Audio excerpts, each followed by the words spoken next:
네, 안녕하세요. 금윤석입니다. 어제 비트코인이 역사적인 5만 달러 고지를 한번 터치를 했죠. 5만 600불까지 상승을 주고, 불과 15분도 안 된 것 같아요. 15분도 안 돼서 그 상승분을 그대로 반납을 해버렸습니다. 네, 반납을 해버렸고, 정말 이제 This is 코인이죠. 그게. 코인다운 무빙을 어제 딱 보여준 것 같은데, 이런 상황 속에서 우리가 이런 반등이, 이런 상승이 진짜 상승인지 이런 것들을 좀 판단을 해야 되고, 지금 보여주고 있는 패턴에 대해서 한번 살펴보도록 하겠습니다. 일단은 비트코인 날봉입니다. 날봉을 보면은 지금 고점은 점차 높아지고 저점도 점차 높아지는데, 거래량은 점점 작아지고 RSI의 고점도 점점 낮아지는 이러한 패턴을 보여주고 있습니다. 우리는 이러한 패턴을 이제 라이징 웨지라고 부릅니다. 라이징 웨지라고 하는데, 이 라이징 웨지 같은 경우는 엘리엇 파동에서 이제 5파의 연장에서 나오는 엔딩 다이어고널이라고도 이제 불리는 패턴이에요. 근데 이런 패턴들이 이제 우리가 봐야 될 게 뭐냐면, 이 패턴 끝에는 항상 하락으로의 전환되는 그러한 흐름을 보여준다라는 겁니다. 그래서 지금 보여주고 있는 이 상승에 대한 흐름을 우리는 이게 진짜 상승이 아니라 하락을 위한 상승이다. 하락을 하기 위한 하나의 이제 미끼다라고 생각을 해야 됩니다. 웨지 패턴을 잘 정리한 게 있는데, 웨지 패턴의 예시를 보면은 여기도 똑같이 이렇게 저점과 고점이 높아지는데, 하단에 이제 그 상승 추세 라인을 하락으로 돌파했을 때 하락으로 이제 마무리되는, 하락으로 이제 전환이 되는 모습을 볼 수가 있죠. 지금 비트코인도 그런 하락으로 전환되기 위해서는 우리가 어떻게 해야 되죠? 이 파란색 이 라인을 우리가 하락으로 돌파하는지 확인할 필요가 있습니다.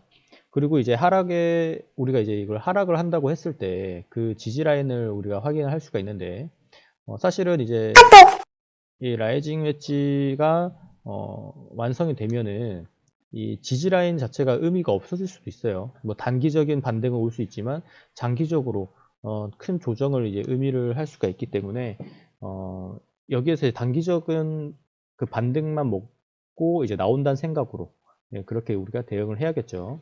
그래서 일단 우리가 지켜봐야 될 게, 이거를 상단으로 돌파하는지 하단으로 돌파하는지 확인을 해야 되고, 상단을 돌파를 할 때 거래량이 동반이 돼서 안정적으로 이 고점을 형성을 하는지, 그런 것들을 우리가 판단을 하고 들어가야 됩니다.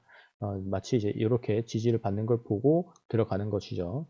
반대로 우리가 여기서 이제 숏 관점을 본다고 하면은, 이 상단에서 숏을 잡으면 굉장히 손익비가 좋겠죠.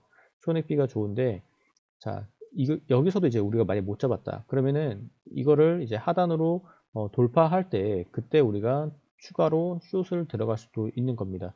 그래서 지금의 상승은 조금 위험하다, 꼬시기다, 이렇게 이제 이야기를 드립니다. 자, 그리고 제가 계속 코인베이스 프리미엄을 보고 있는데, 이 코인베이스 프리미엄이 중요한 게 뭐냐면은, 진짜 여러분들이 이 코인베이스는 미국의 SEC에서 승인한 그런 거래소 중에 하나인데, 굉장히 가장 신뢰도 있는 거래소예요. 그래서 기관들이 많이 사용합니다.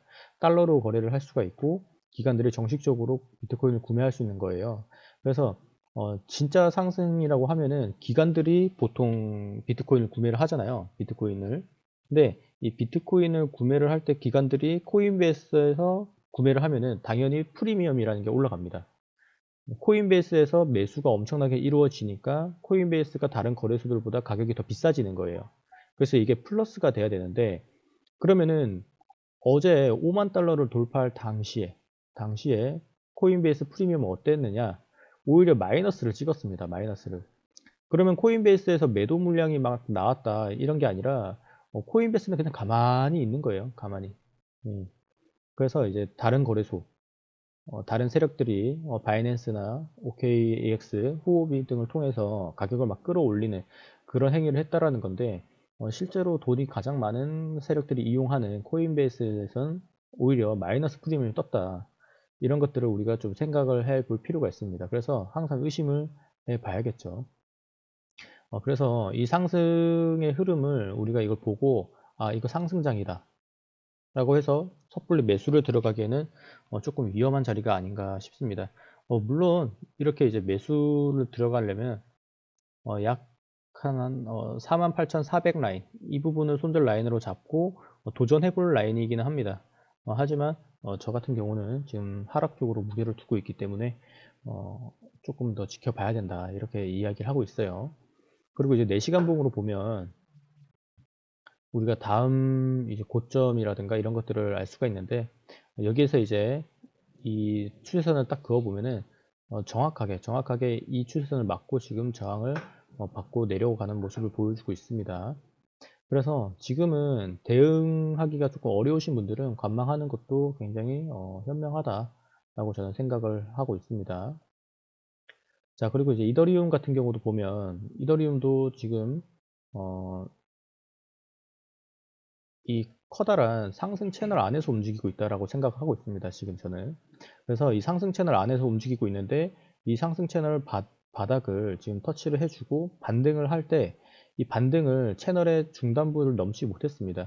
그리고 RSI도 점점 떨어지고 있고 거래량도 점점 하락하고 있는 모습을 보여주고 있어서 이 이더리움도 지금 당장에 큰 상승을 기대하기는 어려운 흐름이 아닌가라고 생각하고 있어요. 그리고 오늘 이 바닥을 다시 상승 채널의 이 바닥을 다시 테스트를 할 때 이 바닥이 뚫릴 가능성도 굉장히 높아 보인다. 저는 이렇게 생각을 합니다. 근데 이제 바닥에 뚫린다고 해가지고 이게 상승에 대한 흐름이 끊긴 게 아니에요. 큰 흐름으로 봤을 때는 아직까지도 상승 채널 안에 상승에 대한 추세 안에 있기 때문에 단기적인 조정으로도 해석할 수 있습니다. 그래서 이 이더리움 같은 경우는 여기가 뚫려도 지금 이 부분 1660 라인 이쪽에서 지지를 받을 확률도 크고요.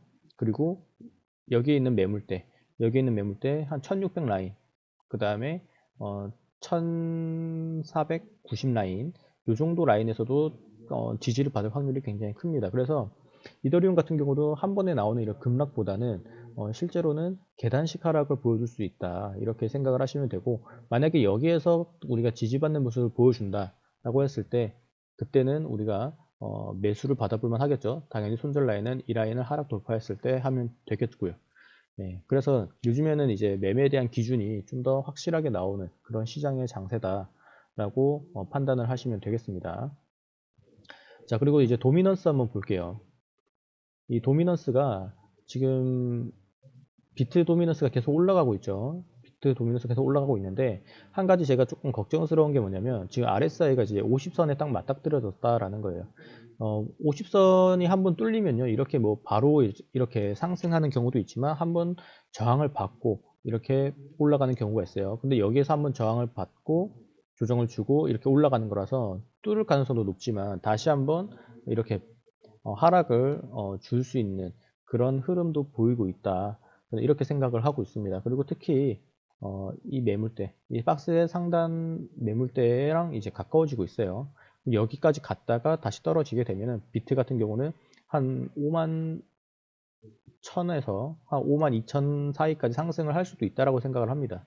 그리고 나서 조정을 줄 가능성이 굉장히 높다. 저는 그렇게 판단을 하고 있어요. 그러니까 비트도 지금 약간 올렸다가 내릴 가능성, 그런 것들을 보고 있고요. 자, 그리고 이제 알트 도미넌스를 보면 이 알트 도미넌스도 굉장히 중요한 매물대 안에 머물러 있습니다. 근데 이 매물대 안에 이 중간에서 지지를 받고 있는 라인을 보세요. 제가 저번부터 계속 말씀드렸던 알트 도미넌스가 계속 밟아왔던 상승 추세선을 지금 지지를 받고 있고, 여기서 계속 이제 비비고 있어요. 비비고 있는데 제가 원래는 이 정도 되면은 하락에 대한 가능성을 염두에 둘 텐데, 지금 알트 도미넌스가 지금 보여줬던 흐름들을 보잖아요. 그러면은 그렇게 안 보여요. 예. 그래서 차라리 RSI가 50이 딱 뚫렸을 때 그때가 이제 알트장이 조금 끝나는 시점이다. 이렇게 이제 이야기를 하는 게 맞지 않을까 생각을 합니다. 그렇게 되면은 여기 21선도 뚫고 이제 내려가겠죠. 지금 알트가 굉장히 이제 난리가 났습니다. 예. 마지막 피날레와 같은 그런 흐름인데, 실제로 보면은 뭐 메이저 코인들에 대한 펌핑들은 다 끝났어요. 끝났고 이제 업비트를 보면은 몇몇 그 동전주 가벼운 코인들 있죠. 그런 코인들이 엄청난 상승을 나타내고 있다. 제가 어제도 말씀드렸죠. 가벼운 코인 위주로 보시면 좋을 것 같다. 이렇게 이제 말씀드렸는데 실제로 그렇게 지금 움직이고 있는 모습입니다. 자, 지금은 이제 시장이 원체 이제 변동성이 커가지고 정확한 이제 매매 기준 없이 그냥 오를 것 같으니까 산다, 아니면 내릴 것 같으니까 판다, 이런 장은 아니에요. 지금은 확실하게 기준을 세워가지고 매매를 하셔야 되고, 그 기준들을 제가 유튜브와 이제 블록체인 투데이에 이제 연재하고 있는 그 시황에서 항상 제시를 해드리고 있으니까 그런 것들을 다 참고하셔가지고 성공적인 투자 하셨으면 좋겠습니다. 궁금한 사항은 뭐 유튜브 채널에 댓글 남겨주시면 제가 확인하고 답변도 다 드릴 테니까 어, 영상 잘 참고하셔가지고 투자에 많은 도움 되길 바라겠습니다. 자, 오늘 시황 여기서 마치도록 할게요.